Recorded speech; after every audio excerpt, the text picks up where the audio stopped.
Hello mga kabiyahero, andito na naman tayo sa aking channel. Ang i-share ko naman ngayon ay ang aking biyahe papuntang Bicol.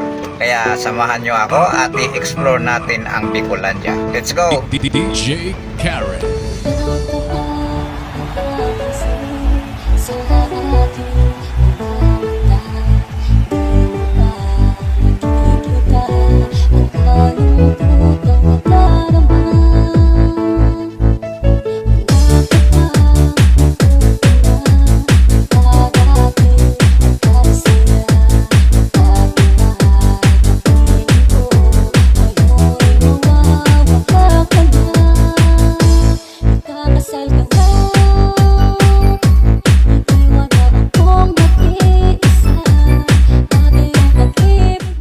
Sa wakas, sa loob ng mga ilang oras galing ng Quezon City, ay narating din natin ang Quezon Province.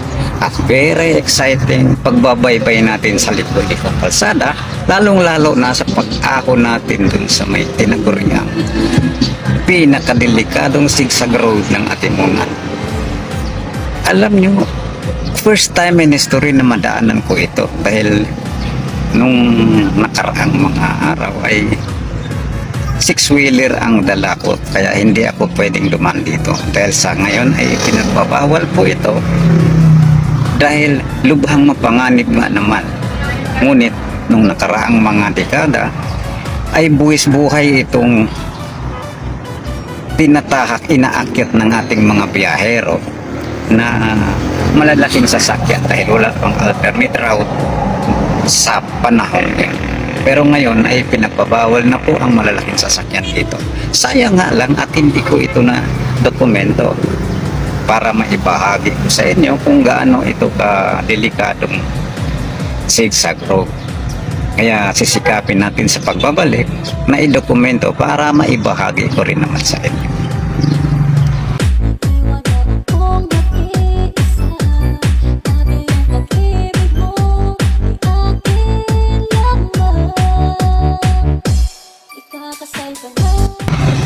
Ngunit ilang saglit pa ay narating na rin natin ang highway boundary ng Bicolandia at ng Quezon Province. Kaya antabayanan at subaybayan lamang po ang aking paglalakbay.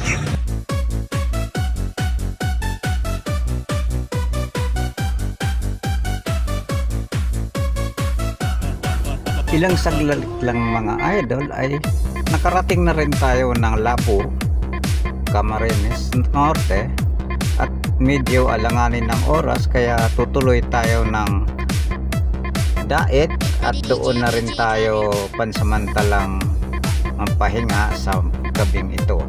Kaya bukas na naman natin itutuloy ang ating paglalakbay. Maraming salamat po sa panonood. God bless us all. Thank you. Sana po ay naibigan ninyo ang aking ibinahaging content at antabayanan po ang susunod na bahagi nito o part 2. Kaugnay pa rin po sa ating pag-i-explore dito sa Bicolandia.